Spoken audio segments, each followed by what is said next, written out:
Greetings and welcome to an African Diaspora Coalition Herbal Wellness Plant Medicine Workshop. This is the third in our series. My name is Pamela Boyce Sims, and I convene a network of wonderful herbalists, plant growers, and herbal educators. Today we're going to be talking about complementary healing systems and inflammation initially, and the anti-inflammatory herbs that we grow to address inflammation. But our main topic today is detoxification and cleansing. And the herbs that we grow in this category are burdock, dandelion, and echinacea.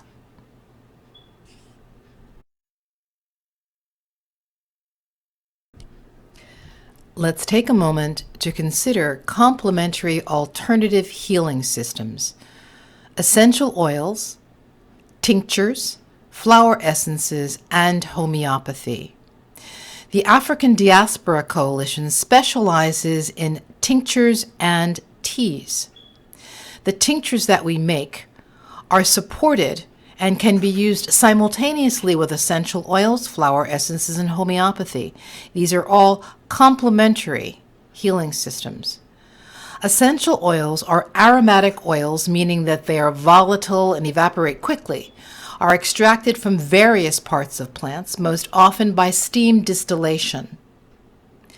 Tinctures are extracts made by soaking plant matter in grain alcohol or vinegar, which serves to pull out the active medicinal ingredients and leaves it in a concentrated liquid that are then dispensed in the dropper bottles, which are tinctures that we distribute.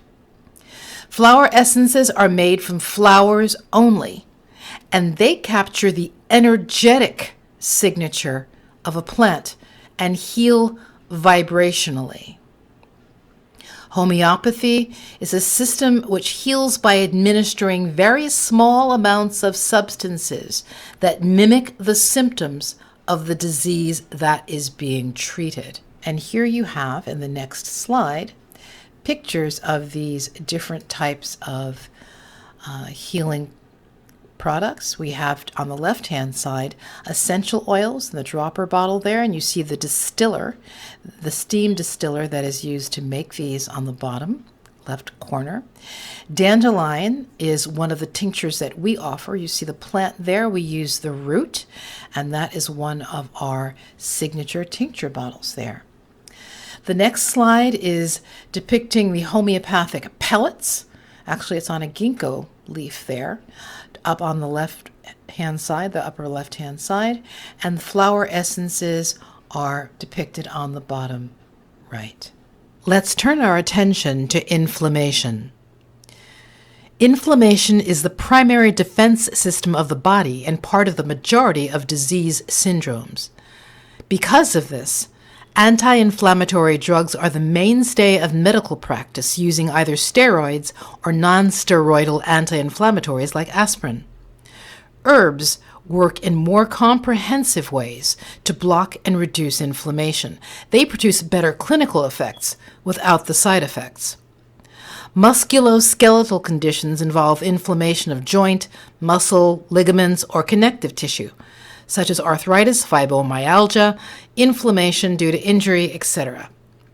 Here we have the 4 cardinal signs of inflammation: rubor, redness; dolor, pain; calor, heat; and tumor, swelling. Inflammation is a nonspecific healing response to infection or invasion as the body attempts to restore balance. The body is highly sensitive to all kinds of attacks. It immediately tries to bring itself back to homeostasis, to the status quo. So nonspecific here means that the inflammatory response as the body mobilizes itself against attack is always going to be the same, regardless of what causes the infection, the injury, or the invasion. The only way that the inflammatory response is going to differ is in its intensity and duration depending on the cause. So therefore, inflammation is either acute, which is a time designation, meaning it has rapid beginning and an end, or it's chronic, meaning it's ongoing. That response begins in seconds. First, isolation takes place. It separates the intruder from the rest of the body, walling it off. An example would be an abscess. Then it sends chemical messages to the immune system asking for assistance. Then the body tries to remove the invader and then brings everything back.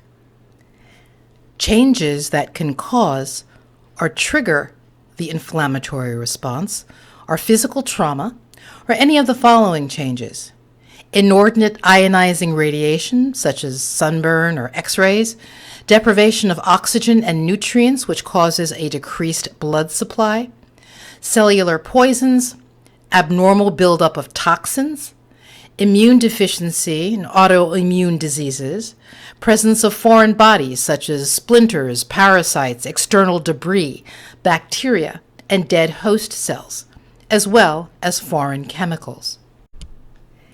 Here we have a list of anti-inflammatory herbs that the African Diaspora Coalition does not grow, but that we do use in our specialty tinctures for specific clients. Boswellia, which is the resin of the frankincense tree. Bromelain, which is basically pineapple, specifically the pineapple stem, but the entire plant as well. Chamomile. Curcumin, which is the key active ingredient in turmeric. Ginger. Flaxseed. Hawthorn. Licorice. Meadowsweet. Willow bark. The bark of the white willow contains the chemical salicin, which aspirin mimics. When salicin in willow bark combines with the flavonoids of the plant, it is extremely anti-inflammatory in a very powerful way. And yarrow. Fire cider is one of the African Diaspora Coalition plant medicine project's most powerful responses to inflammation. Fire cider is a liquid superfood, meaning that it is nutrient dense and packed with minerals, vitamins, and anti-inflammatories. We start with a basic recipe of organic apple cider vinegar, turmeric, ginger, jalapeno, and cayenne pepper, horseradish, garlic, and onions. Each one of these ingredients is anti-inflammatory. Combined, the healing effect, the cleansing effect, is powerful. We start with organic apple cider vinegar, which in and of itself is tremendously cleansing, detoxing, and anti-inflammatory. It helps with weight loss, regulates blood sugar, aids digestion, especially digestion of fat and meat when taken before heavy meals. It is anti-inflammatory, promoting circulation, and detoxifies the liver. To this, we add turmeric. The curcumin in turmeric reduces inflammation that causes pain, and it is as effective as ibuprofen and aspirin in pain relief as an analgesic. It reduces arthritic joint pain, boosts immunity, and we also know that turmeric used along with black pepper increases the absorption by 2,000%. Another basic ingredient, another anti-inflammatory that we know well, is ginger root. Ginger root lowers blood sugar levels, promotes circulation, reduces nausea, anti-inflammatory and antioxidant in its action, and it boosts immune function. Here we have examples of our 32-ounce and 8-ounce bottles of fire cider. We actually have 5 different blends of fire cider. Each one has the basic anti-inflammatory recipe. So we have one blend that is anti-inflammatory, specifically geared toward reducing arthritis inflammation, lowering high blood pressure, promoting healthy digestion, regularity, and circulation. We also have a diabetes tonic powered by bitter melon, cilantro, parsley, And this blend can actually lower and help manage blood sugar, helping cells to move glucose to the liver, to the muscles and fat for strong, balanced health. So the bitter melon, cilantro, and parsley, in addition to the basic, powerful anti-inflammatory recipe, fuels our diabetes tonic. We have an immune boost, which is enhanced by holy basil, also known as Tulsi, which improves overall immunity, relieves stress, revitalizes the body, lowers blood sugar, blood pressure levels, and is also, obviously, anti-inflammatory.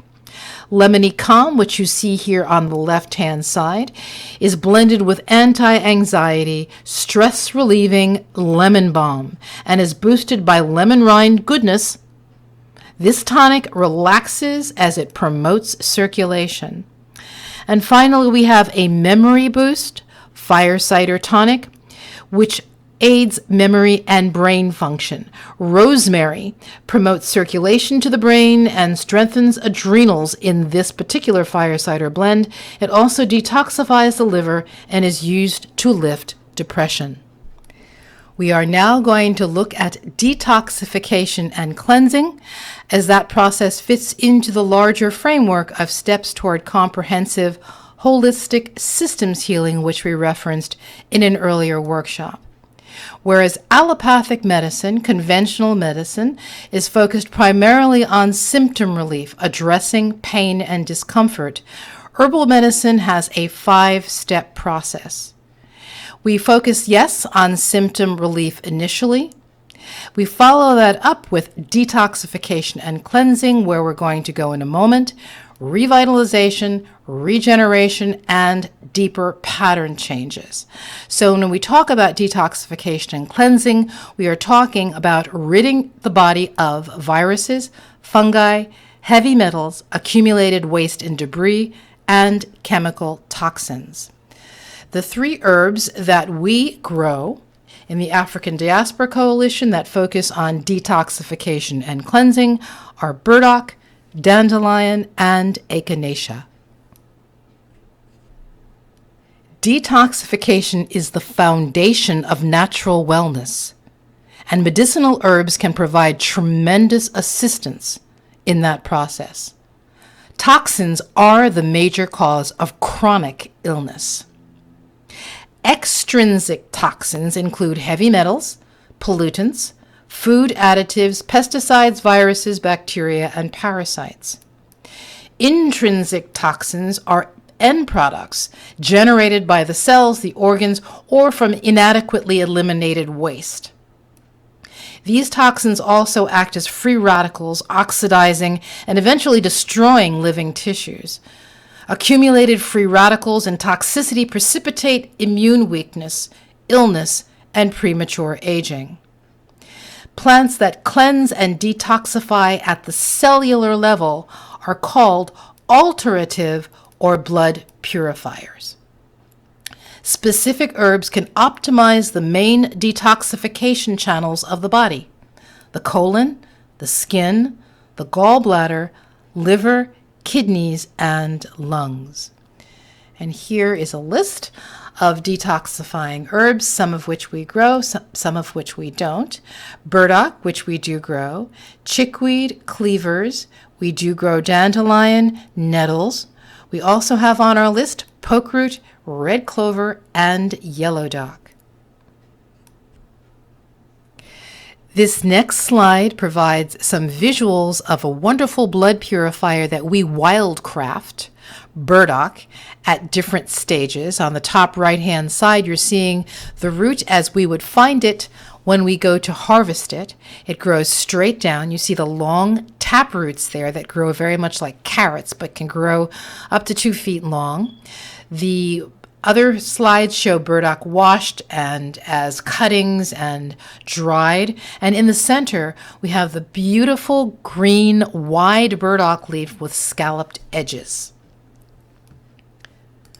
Burdock is antiseptic, antibacterial, and antifungal. It's an anti-inflammatory kidney cleanser, clearing heavy metals.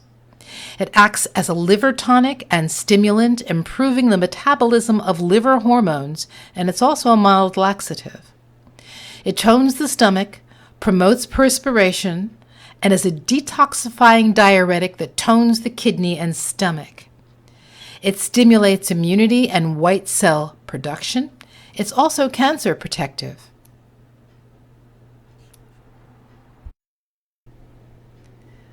Burdock also offers a wonderful lymphatic system cleanse.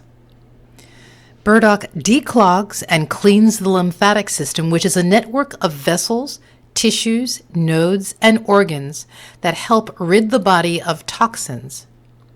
It purifies the lymphatic system, which is part of the immune system. It moves a colorless fluid called lymph back into the bloodstream and heart for recirculation.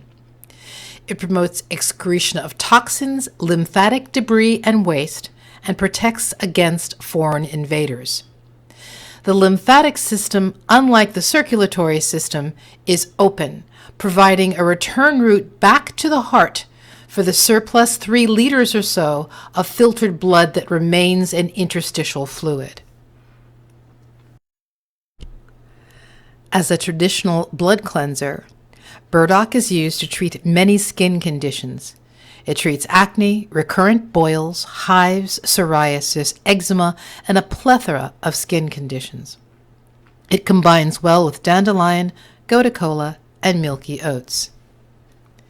The part of the plant that we use is the root. We wildcraft burdock from pristine areas or plant cuttings in 1 to 2 feet of well-drained soil. We sow seeds anytime in the spring, about 2 inches apart and 3/4 of an inch deep. Burdock grows extremely easily in the wild without human assistance, so garden attention promotes bigger roots. Burdock likes full sun, but will tolerate partial shade.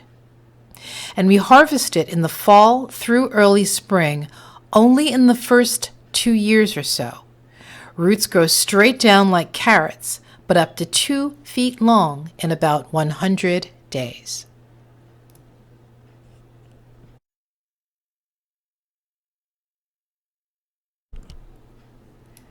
Let's turn our attention to dandelion.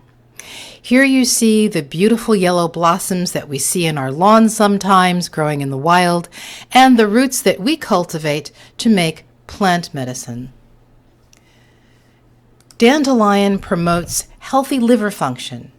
It's a gentle, balancing, detoxifying herb that clears pollutants and toxins.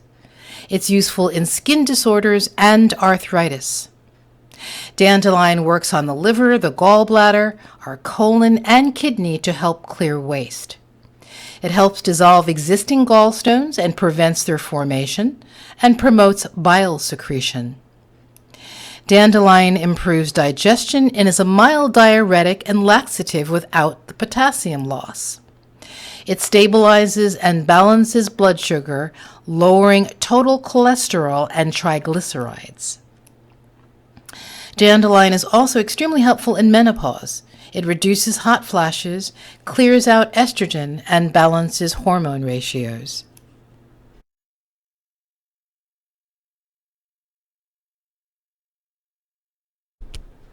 The part of the plant that we use is the root.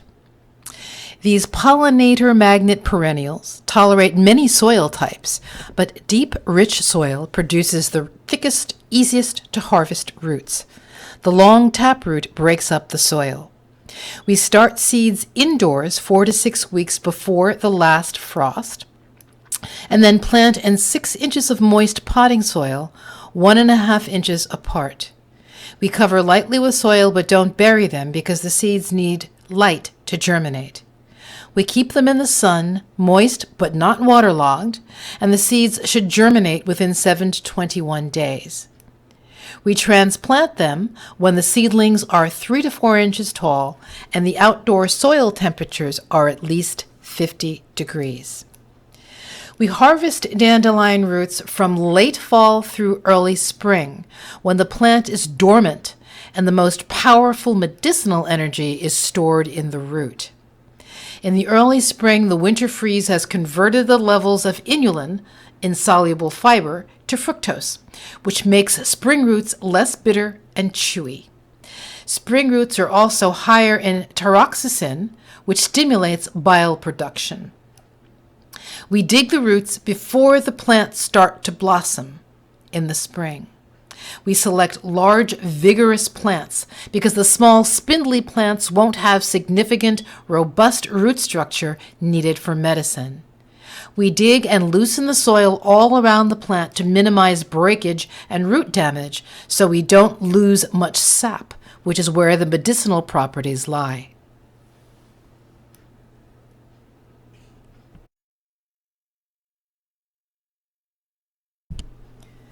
We move on now to Echinacea, and we're looking at the exquisitely beautiful blossoms here. Echinacea is antiviral, antibacterial, and antifungal. It's a powerful short-term intense immune stimulant and blood purifier that boosts levels of waste bacteria and toxin removal. It keeps white blood cells within the normal range, intensifies production of T cells and macrophages. Echinacea stops viral and bacterial infection, colds, bronchitis, sinusitis, strep throat, and is used externally for wounds, stings, and boils. It acts like interferon, rousing the body's overall response to acute infection, clearing the lymphatics. It stabilizes cells that produce histamine and prompt allergy symptoms. Useful for hay fever, asthma, and food allergy reactions.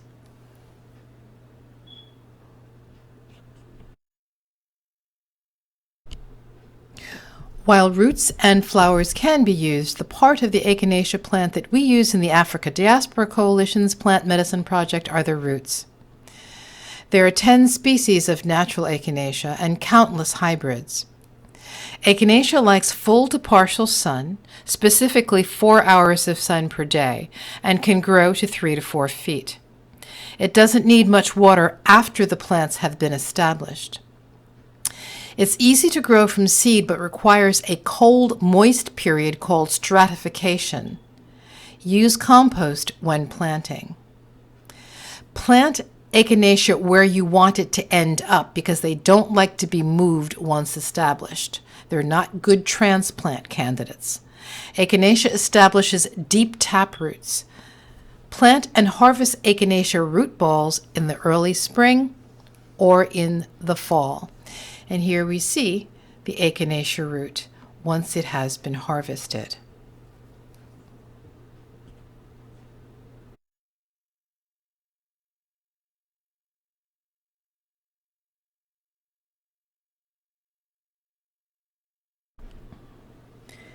In conclusion, I'd like to draw your attention to where the Plant Medicine Project fits into the schematic of a larger network of projects that are interconnected and supportive. The national network, called Community Supported Enlightenment, CSE, is a community of practitioners, many of whom are herbalists and herb growers who combine ancient contemplative practice, sharpened by cutting-edge neuroscience in a quantum science framework for self-transformation in service to social change. Coalition partners fully understand the existential need for increased self-care sovereignty among marginalized people of African descent. We work together in a sociocratically governed, power with, as opposed to power over, collaborative community. Singularity Botanicals and the African Diaspora Coalition co-partners embrace plant medicine as key to autonomy and environmental resilience in this critical juncture in the Earth's climactic history. Environmental resilience building at its best reflects nature's magnificent, multi-layered interconnectedness. And as always, we recognize that our project is primarily about African American self-care sovereignty. We reclaim control of our own health naturally. We address intergenerational health conditions in the Black community. We prepare for systems disruption, which is upon us already. And we produce plant medicine locally to meet our own needs. Thank you for listening, and we look forward to your participation in our next medicinal herb workshop.